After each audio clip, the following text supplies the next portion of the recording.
दोस्तों स्वागत है आपका केडीबी इंडिया पर। दोस्तों मैं हूं फिरदौस गनी और आज आपके लिए देश भर की टॉप न्यूज लेकर आए हैं। दोस्तों वीडियो स्टार्ट करने से पहले आपसे एक रिक्वेस्ट है, अगर आप नए आए इस चैनल पर तो फिर चैनल को सब्सक्राइब करके बेल आइकन को भी प्रेस कर दीजिए और साथ में वीडियो को लाइक कीजिए, अपने दोस्तों के साथ शेयर भी कीजिए। तो चलिए दोस्तों फिर स्टार्ट करते हैं आज के देश भर की टॉप न्यूज। दोस्तों मोदी सरकार 4 सरकारी बैंकों का निजीकरण करने के फैसले पर विचार कर रही है। जिन बैंकों का निजीकरण किया जाएगा उनमें bank of India, bank of Maharashtra, Indian overseas bank और सेंट्रल बैंक ऑफ इंडिया का नाम शामिल बताया जा रहा है। जी हां, ये चारों बैंक मध्यम आकार के हैं। जो आपको बता दें कि सरकार ने बीते दिनों पेश किए बजट में भी 2 सरकारी बैंकों का निजीकरण करने का ऐलान किया था। ऐसे बैंकों में से 2 बैंक के निजीकरण का काम आगामी अप्रैल से शुरू हो रहे नए वित्तीय वर्ष से शुरू हो जाएगा। देश के बैंकिंग सेक्टर में अभी सरकारी बैंकों का दबदबा है। दोस्तों पश्चिम बंगाल में विधानसभा चुनाव के पहले वहां सियासी तापमान हर दिन बढ़ रहा है। जी भाजपा और तृणमूल कांग्रेस आमने सामने हैं। सत्ताधारी तृणमूल कांग्रेस के सामने इस बार कई बड़ी मुश्किलें खड़ी होती जा रही है। जी इस बीच आरएसएस प्रमुख मोहन भागवत ने मंगलवार को फिल्म अभिनेता मिथुन चक्रवर्ती से मुलाकात की है। जी बताया जा रहा है कि इनकी मुलाकात मुंबई में हुई है। आपको बता दूं कि मिथुन चक्रवर्ती वही बंगाल के ही हैं, बंगाल के ही रहने वाले हैं, वही उनका जन्म हुआ। यह खास बात है कि आरएसएस प्रमुख मोहन भागवत खुद मुंबई में मिथुन चक्रवर्ती के घर पहुंचे थे मिलने के लिए। यह चुनावी माहौल में बड़ी फैन फॉलोइंग रखने वाले मिथुन चक्रवर्ती से आरएसएस चीफ की मुलाकात ने अटकलों को हवा दे दी है। जी हालांकि मिथुन चक्रवर्ती ने इस मुलाकात को राजनीतिक रंग न देने की अपील कर रहे हैं। जी मीडिया रिपोर्ट के मुताबिक मिथुन चक्रवर्ती ने कहा है कि उनका मोहन भागवत से आध्यात्मिक रिश्ता है। मिथुन चक्रवर्ती ने कहा है कि वे मोहन भागवत से लखनऊ में मिले थे और फिर उसी समय उन्हें अपने घर आने का न्योता दिया था, जिसके बाद वे आज हमारे घर आए हैं। दोस्तों अगर आपकी गाड़ी 15 साल पुरानी हो गई है तो फिर सावधान हो जाइए। जी हां, क्योंकि देश में पुराने गाड़ियों को स्क्रैप किए जाने को लेकर इंतजार आखिरी पलों में है।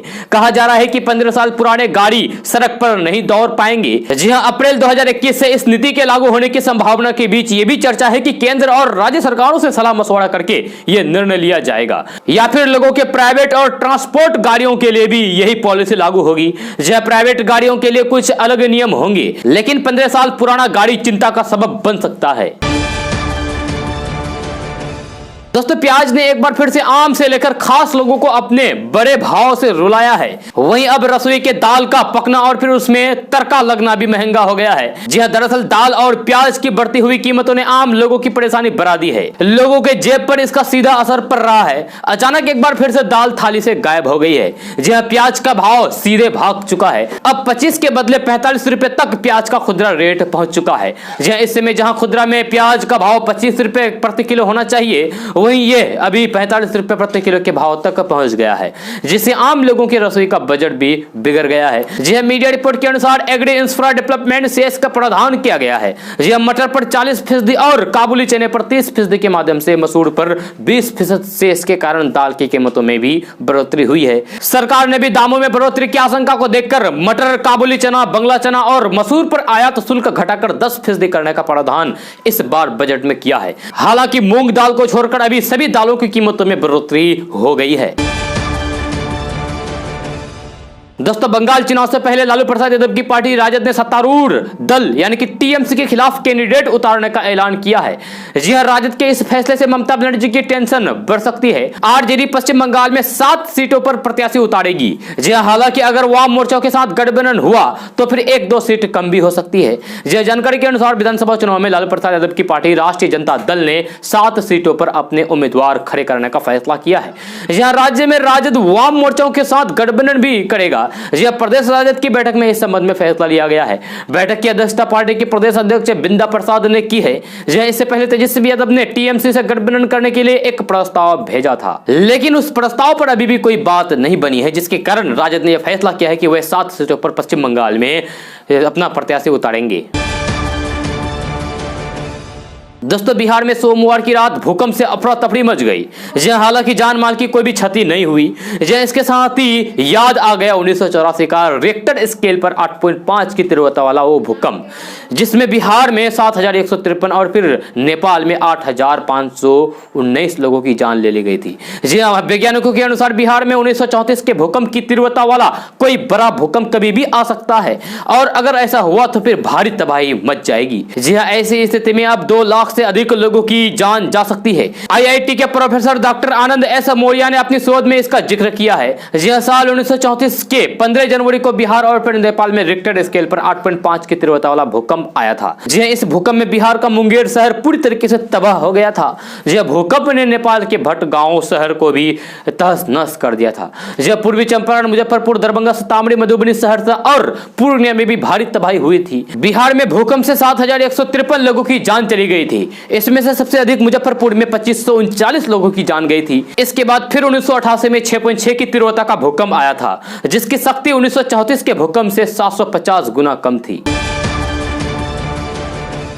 दोस्तों एक किसान है जो दूध बेचने के लिए, मात्र दूध बेचने के लिए 30 करोड़ रुपए का हेलीकॉप्टर खरीद लिया है। जी हाँ, महाराष्ट्र के भिवंडी में एक किसान और उद्यमी ने अपने डेयरी व्यवसाय से देश भर में यात्रा करने के लिए एक हेलीकॉप्टर खरीदा है।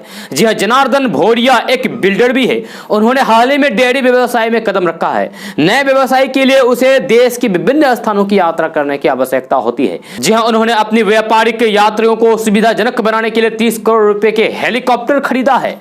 जी हाँ, जनार्दन ने कहा कि उन्हें अपने डेयरी व्यवसाय यानी कि दूध बेचने के लिए अक्सर पंजाब, हरियाणा, राजस्थान और गुजरात की यात्रा करनी पड़ती है। चूंकि कई स्थानों पर हवाई अड्डा की सुविधा नहीं है, इसलिए वे लंबे समय तक यात्रा करते थे। जी हाँ, उन्होंने एक दोस्त के सुझाव पर हेलीकॉप्टर खरीदने का फैसला किया। जी हाँ, जनार्दन ने कहा कि मुझे अक्सर अपने व्यवसाय यानी कि अपने बिजनेस के लिए, दूध की बिजनेस के लिए यात्रा करनी पड़ती है। यही कारण है कि मैंने एक हेलीकॉप्टर खरीदा है। मुझे अपने दूध की बिजनेस और खेती की देखभाल के लिए अक्सर इसकी आवश्यकता होती है। हेलीकॉप्टर को जनार्दन के गांव में रविवार को प्रशिक्षण के लिए भेजा गया था। जी हां, जनार्दन ने ग्राम पंचायत सदस्यों को अपने हेलीकॉप्टर में सवारी करने की पेशकश की। उन्होंने 2 करोड़ 50 लाख रुपए की भूमि पर एक सुरक्षात्मक दीवार के साथ हेलीपैड बनाने की भी व्यवस्था की। जी हां, हेलीकॉप्टर के लिए एक गैरेज, एक पायलट रूम और फिर एक तकनीशियन रूम भी होगा। दोस्तों भारत के सीरम इंस्टीट्यूट में बनने वाली कोरोना वैक्सीन अब दुनिया भर में लगाई जाएगी। जी हां, विश्व स्वास्थ्य संगठन यानी कि WHO ने ऑक्सफोर्ड एस्ट्राजेनेका की ओर से बनाई जाने वाली कोरोना वैक्सीन के इमरजेंसी इस्तेमाल की मंजूरी दे दी है।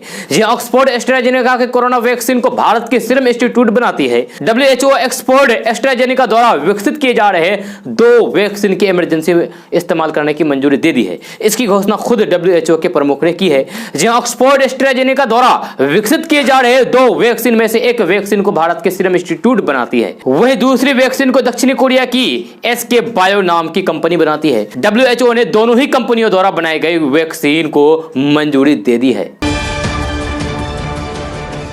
दोस्तों आज के समय में हर कोई चाहता है कि वे अच्छी नौकरी प्राप्त कर सके और सरकारी नौकरी उसे मिल जाए ताकि जीवन में नौकरी को लेकर कोई भी दिक्कत ना हो सके। जी हाँ, ऐसे में यदि आप भी पंजाब नेशनल बैंक में नौकरी करना चाहते हैं तो फिर आपके लिए बहुत ही अच्छा मौका है, क्योंकि नोटिफिकेशन के अनुसार पंजाब नेशनल बैंक ने चपरासी के लिए कुल 63 पदों पर भर्ती को लेकर आवेदन आमंत्रित किए हैं, जिसके लिए आप ऑनलाइन आवेदन कर सकते हैं। आवेदन करने की अंतिम तिथि 1 मार्च 2021 है। इससे पहले ही आपको आवेदन कर लेना चाहिए। जी हाँ, इन पदों पर आवेदन करने के लिए उम्मीदवारों की योग्यता 10वीं पास होना अनिवार्य है। आवेदन करने के लिए न्यूनतम आयु सीमा 18 वर्ष, वही अधिकतम आयु सीमा 45 वर्ष निर्धारित की गई है।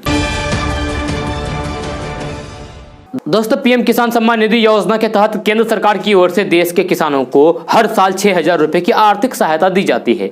यह सरकार पीएम किसान योजना के तहत अब तक कुल 7 किस्त भेज चुकी है और जल्द ही 8वीं किस्त भेजने की तैयारी में है। आपको बता दें कि इस योजना की पुरानी व्यवस्था में सरकार कुछ बदलाव करने जा रही है। जी हाँ, अब पीएम किसान सम्मान निधि स्कीम का लाभ अब उन्हीं किसानों को मिलेगा जिनके नाम पर खेत होगा, यानी कि पहले की तरह पुश्तैनी जमीन में हिस्सेदारी रखने वालों को अब इस योजना का लाभ नहीं मिल पाएगा। जी हाँ, अगर आपके नाम पर भी खेत है तो तुरंत ये काम कर लें, वरना आपकी अगली किस्त अटक सकती है, आपको रुपया नहीं मिल सकता है।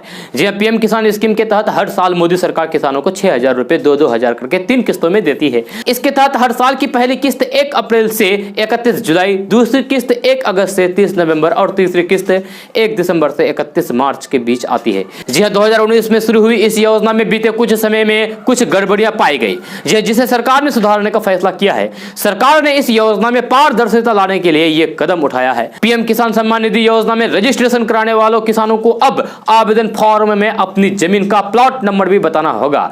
अगर आप अभी तक नहीं बताएं तो फिर बता दें, नहीं तो फिर आपका पैसा अटक जाएगा, नहीं मिलेगा। हालांकि नए नियमों का प्रभाव योजना से जुड़े पुराने लाभार्थियों पर नहीं पड़ेगा। इस स्कीम में रजिस्ट्रेशन कराना काफी आसान है, आप ऑनलाइन घर बैठे ये प्रोसेस पूरा कर सकते हैं।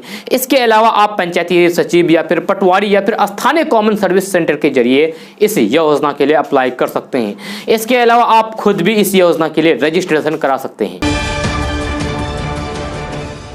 दोस्तों, किसान आंदोलन के समर्थन में स्वीडन की पर्यावरण कार्यकर्ता ग्रेटा थनबर्ग के सोशल मीडिया में टूल किट के प्रयोग का मामला तेजी से बढ़ता जा रहा है। जी हां, इधर इस मामले में बेंगलुरु की दिशा और रवि को भी पुलिस ने गिरफ्तार कर लिया है। जी हां, हालांकि दिशा की गिरफ्तारी पर राजनीतिक बयानबाजी तेज हो गई है। जी हां, इस बीच मीडिया में दिशा और ग्रेटा का व्हाट्सएप चैट सामने आ गया है, जिसमें दावा किया जा रहा है कि टूल किट अपलोड होने के बाद दोनों के बीच बातचीत हुई थी। एबीपी न्यूज के हवाले से खबर है कि दिशा ने ग्रेटा को टूल किट शेयर करने के लिए कह थी। जी हां, दिशा ने ग्रेटा को एक बताया है कि उनके खिलाफ यूएपीए कानून के तहत कार्रवाई हो सकती है। एबीपी न्यूज ने दावा किया है कि उनके पास ग्रेटा और फिर दिशा के बीच हुई बातचीत की कॉपी मौजूद है। दोस्तों, पेट्रोल, डीजल और फिर गैस की बढ़ती कीमत पर झारखंड के सत्ताधारी दल ने केंद्र सरकार पर निशाना साधा है। इनका कहना है कि पहले ही सार्वजनिक संपत्ति बेच चुकी केंद्र सरकार की नजर अब लोगों की निजी संपत्ति पर है। केंद्र सरकार ने सबको पैदल करने की ठान ली है।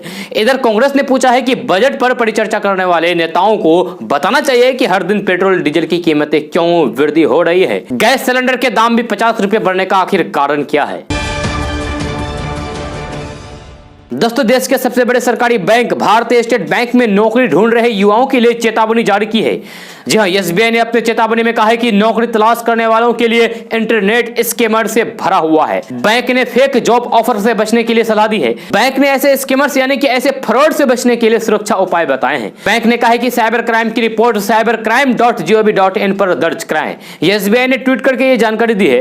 एसबीआई ने अपने ट्वीट में कहा है कि नौकरी तलाश करने वालों के लिए इंटरनेट स्कैमर से भरा हुआ है, इंटरनेट फ्रॉड से भरा हुआ है। फेक जॉब ऑफर से सावधान रहें, जो प्रतिष्ठित संगठनों से होने का दावा करता है। यहाँ कुछ सुरक्षा उपाय बताए गए हैं। आपको बता दूं कि देश का सबसे बड़ा सरकारी बैंक यानी कि एसबीआई ने ऑनलाइन धोखाधड़ी के बढ़ते मामले को देखते हुए आए दिन लोगों को सतर्क करता रहता है।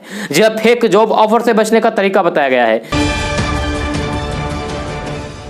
दोस्तों, पश्चिम बंगाल में अप्रैल मई में विधानसभा चुनाव होने वाले हैं, जहां चुनाव आयोग अब किसी भी दिन चुनाव तारीखों का ऐलान कर सकता है। सत्ताधारी टीएमसी जहां एक बार फिर से ममता बनर्जी को मुख्यमंत्री बनाते दिख रही है, तो वहीं दूसरी ओर बीजेपी प्रधानमंत्री नरेंद्र मोदी, अमित शाह और फिर जेपी नड्डा की लीडरशिप में किसी बड़े चमत्कार की उम्मीद कर रही है। जी हां, बंगाल में विधानसभा की 294 सीटें हैं। इसी में हम बात कर रहे हैं एबीपी न्यूज के CNX के ओपिनियन पोल के बारे में, जिसमें बताया गया है कि किसको कितने सीट मिलते दिखाई दे रही है। जी हां, सर्वे के मुताबिक ममता बनर्जी इस बार भी सत्ता पर काबिज होती दिखाई दे रही है।